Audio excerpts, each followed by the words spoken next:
Assalamualaikum warahmatullahi wabarakatuh. Baik, sebelum kita mulai acaranya, kayaknya kita harus buka masker karena memang kita semua juga sudah jaga jarak dan kita semua juga sudah vaksin semua. Jadi kita mohon izin untuk membuka masker. Terima kasih. Selamat pagi rekan-rekan peserta MPLS SMK Budi Perkasa 2021-2022. Senang sekali rasanya saya hari ini dapat menjumpai Anda semua dalam acara MPLS. Tentunya materi yang ketiga adalah materi tentang pengenalan kurikulum atau metode kurikulum yang akan dipakai di SMK Budi Perkasa. Hari ini saya sudah kedatangan tamu yang sangat penting, adalah Wakil Kepala Sekolah Bidang Kurikulum SMK Budi Perkasa, adalah Pak Ujang Saiful Bahri. Baik, apa kabar Pak Ujang? Baik, Pak. Sehat-sehat ya? Alhamdulillah, sehat-sehat. Baik, hari ini boleh Pak Ujang menyapa teman-teman MPLS semuanya? Selamat datang teman-teman SMK Budi Perkasa untuk tahun ajaran 2021-2022. Iya, ini angkatan ke-25 kalau saya nggak salah. Ya, jadi kita sudah 25 tahun SMK Budi Perkasa eksis di dunia pendidikan Indonesia. Baik, tentu hari ini jangan di-skip karena akan banyak sekali informasi yang akan kita sampaikan, terutama dalam masalah kurikulum untuk Anda semua. Yang pertama Pak Ujang, SMK Budi Perkasa kan kita sekarang dikenal dengan SMK yang berbasis industri. Bisa dijelaskan apa itu? Ya, kebetulan di SMK Budi Perkasa ini sekarang sudah ada beberapa industri yang kerjasama sama kita. Yang pertama adalah teknik komputer jaringan dengan Axio Class program. Yang kedua, teknik kendaraan ringan dengan Pintar bersama Daihatsu. Yang ketiga adalah teknik instalasi tenaga listrik dengan BCA Cash Management. Yang terbaru sekarang itu otomatis tata kelola perkantoran dengan ILO.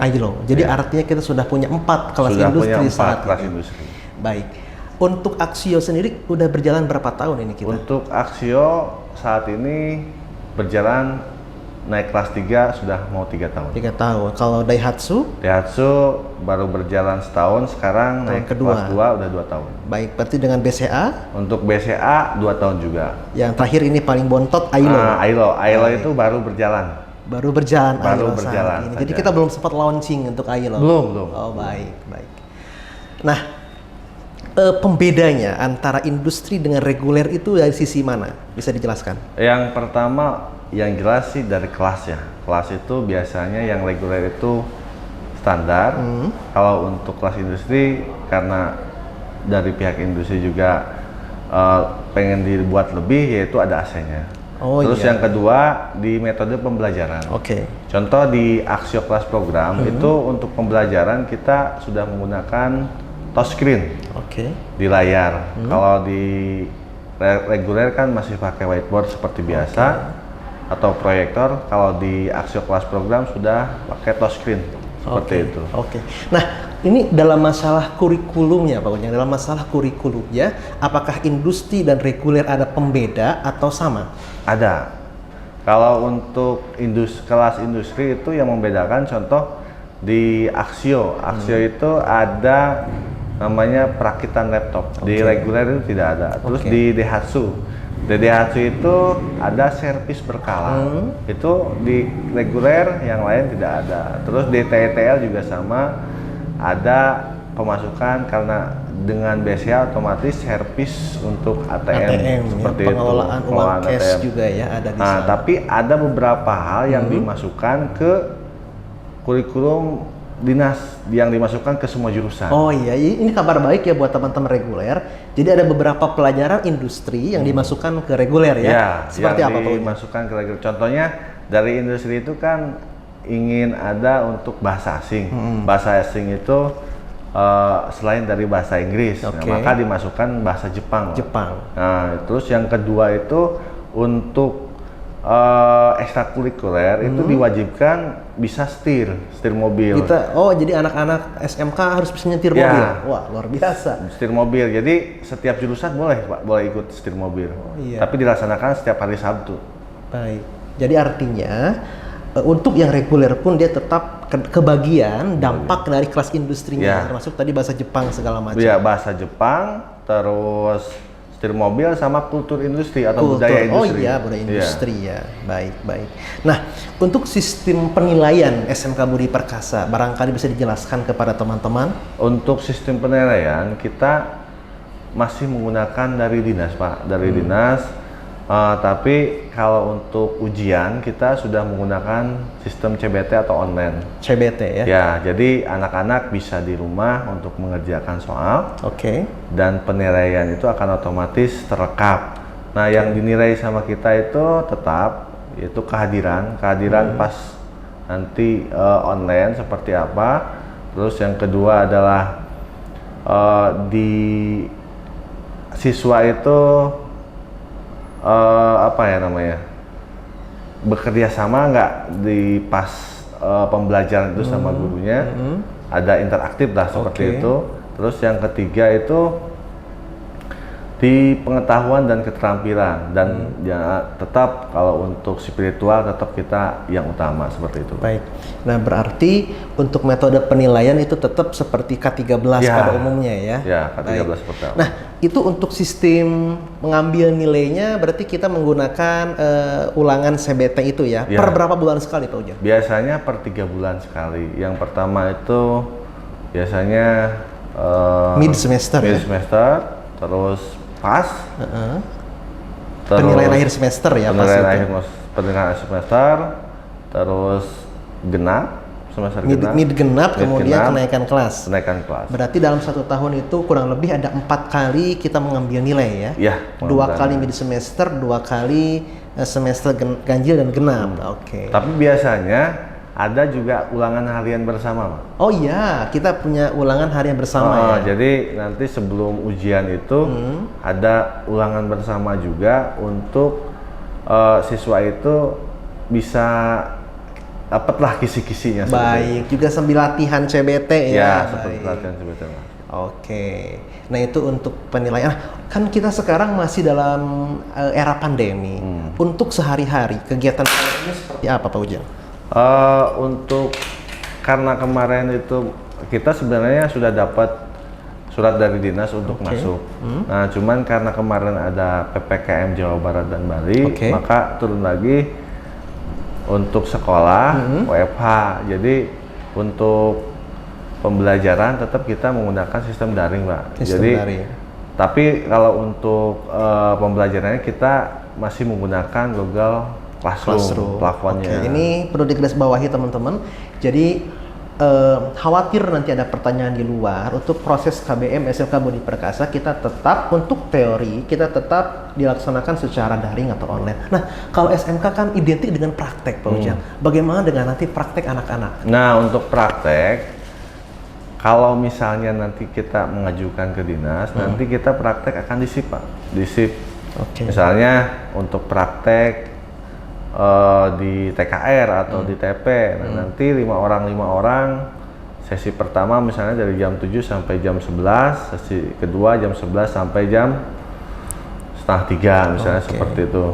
Nah, nanti yang praktek itu paling yang bisa ya sekitar 5 orang. Paling yang sebulan itu kalau misalnya masuk paling seminggu sekali lah. Jadi sebulan itu ada 4 kali masuk kalau untuk praktek seperti itu. Jadi artinya apabila nanti PPKM darurat sudah selesai, kemudian juga nanti sudah kasus COVID sudah mulai berkurang, artinya maka juga nanti kita akan ada pembelajaran praktek secara langsung ke sekolah ya. Cuma nanti terbagi waktunya, Pak Ujang, seperti itu. Itu membuat tenang sih barangkali teman-teman di rumah dan juga orang tua di rumah, karena SMK apapun jurusannya, mereka kan tetap nomor satunya adalah skill praktek, Pak Ujang ya, seperti pasti itu.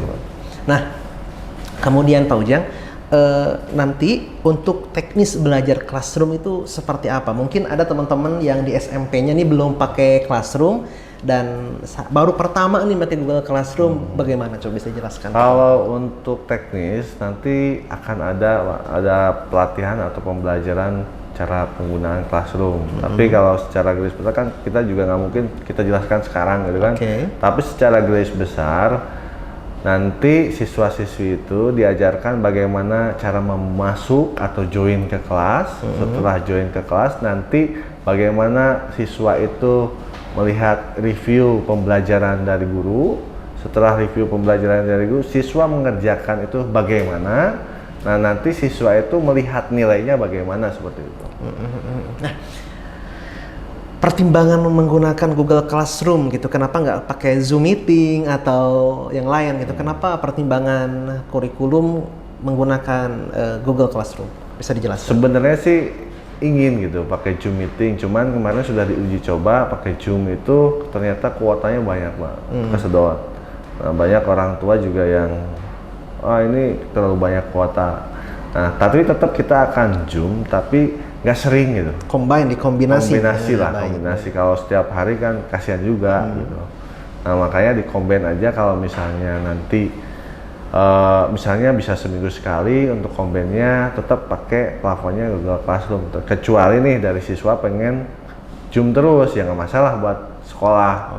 Ya seperti itu. Cuman kan kita melihat kondisi anak-anaknya nih mampu atau tidak untuk kuotanya, seperti itu. Berarti nanti di Google Classroom pun tidak ada bedanya seperti KBM biasa ya, tetap kita ada absen segala macam ya, tetap ada nanti penyampaian materi. Ada. Bisa dijelaskan nanti teknisnya bagaimana, apa pertamanya absen dulu atau nanti dalam sampai dengan penilaian gitu Pak Ujang, bagaimana ya teman-teman. Kalau untuk teknis tadi sebenarnya sudah dijelaskan sebagian. Jadi yang pertama itu siswa itu harus mempunyai akun Google-nya. Akun Google, nah itu nomor 1 ya, harus punya akun Google dulu. Akun Google. Terus kedua, siswa itu harus masuk join ke kelasnya. Nah, join ke kelasnya itu nanti dari wali kelas, Pak. Iya, akan di-share oleh wali kelas. Kode-kode classroom-nya. Kode-kode kelas, misalnya MTK pelajarannya nanti akan di-share grup kelasnya seperti itu. Nah, setelah itu sudah dapat kelasnya, nanti harus absen di dalam itu Pak. Setelah absen, baru mengerjakan tugas atau melihat dulu materi. Nah, Pak Ujang ini kan nanti ayah bunda di rumah tentunya pasti nanti akan bertanya-tanya nih bagaimana cara kita mengontrol orang tua di rumah, mengontrol apakah anak saya belajar atau tidak. Nah itu bagaimana nanti cara agar orang tua, ayah bunda di rumah nih bisa mengontrol anaknya belajar atau tidak. Bisa dijelaskan Pak Ujang? Kalau untuk kontrol itu sebenarnya di wali kelas Pak. Di wali kelas, nanti wali kelas akan membuat list absen. Anak itu sudah masuk mengerjakan atau belum gitu. Nanti orang tua itu akan dibuat grup sama wali kelas masing-masing. Jadi nanti grup ada 2 ya? Grup anak-anak? Ya, grup anak-anak sama grup orang tua. Dan adminnya pun adalah wali kelas dua-duanya. Dan adminnya tuh wali kelas dua-duanya. Nah, nanti wali kelas itu akan share setiap hari, Pak. Setiap hari nih. Ini yang sudah masuk nih. Jadi mohon bantuan orang tua yang belum masuk, didorong siswanya untuk supaya masuk seperti itu. Jadi begitu Ayah Bunda. Jadi tidak usah khawatir, nanti setiap hari wali kelas akan share putra-putri Bapak Ibu masuk classroom atau tidak. Jadi kalau putra-putri Bapak Ibu tidak masuk classroom, nanti akan ada laporannya ya Pak Ujang? Ada laporan. Berarti ini anak tidak masuk kemana, apakah main Mobile Legends atau kemana, nanti akan ada rekapan laporan dari wali kelas. Dan itu pun nanti akan direkap per semester Ujang ya? Iya, akan direkap per semester. Jadi kalau misalnya nanti jelek, biasanya per sebulan sekali nih siswa misalnya, ternyata siswanya nggak masuk, akan ada panggilan ke orang tua, mohon maaf seperti itu. Baik. Aduh, gimana? Kita udah lumayan berbincang cukup panjang dengan Waka Kurikulum SMK Budi Perkasa. Dan tentu, Ujang, sebelum kita akan menutup rangkaian acara ini, ada yang mau disampaikan untuk teman-teman? Untuk teman-teman peserta MPLS, silakan. Untuk teman-teman siswa SMK Budi Perkasa, meskipun kita dalam keadaan pandemi, tetap kita belajar dengan semangat karena ya untuk pandemi ini mudah-mudahan cepat berlalu lah. Betul. Kami juga dari sekolah sudah bosan untuk online atau daring gitu kan. Tapi kita tetap berdoa, tetap semangat supaya pandemi cepat selesai dan kita cepat bisa bertatap muka untuk meraih masa depan yang lebih baik buat siswa-siswi SMK Budi Perkasa seperti itu. Baik, terima kasih banyak Pak Ujang, sehat-sehat selalu dan tentu perbincangan kita telah usai. Terima kasih Anda tidak men-skip video ini karena memang video ini sangat penting buat kalian semua, terutama para peserta MPLS 2021-2022. Terima kasih, tetap jaga kesehatan, jangan lupa 3M, memakai masker, menjaga jarak dan mencuci tangan pakai hand sanitizer. Terima kasih, saya Adit MC undur pamit. Assalamualaikum warahmatullahi wabarakatuh. Sampai jumpa.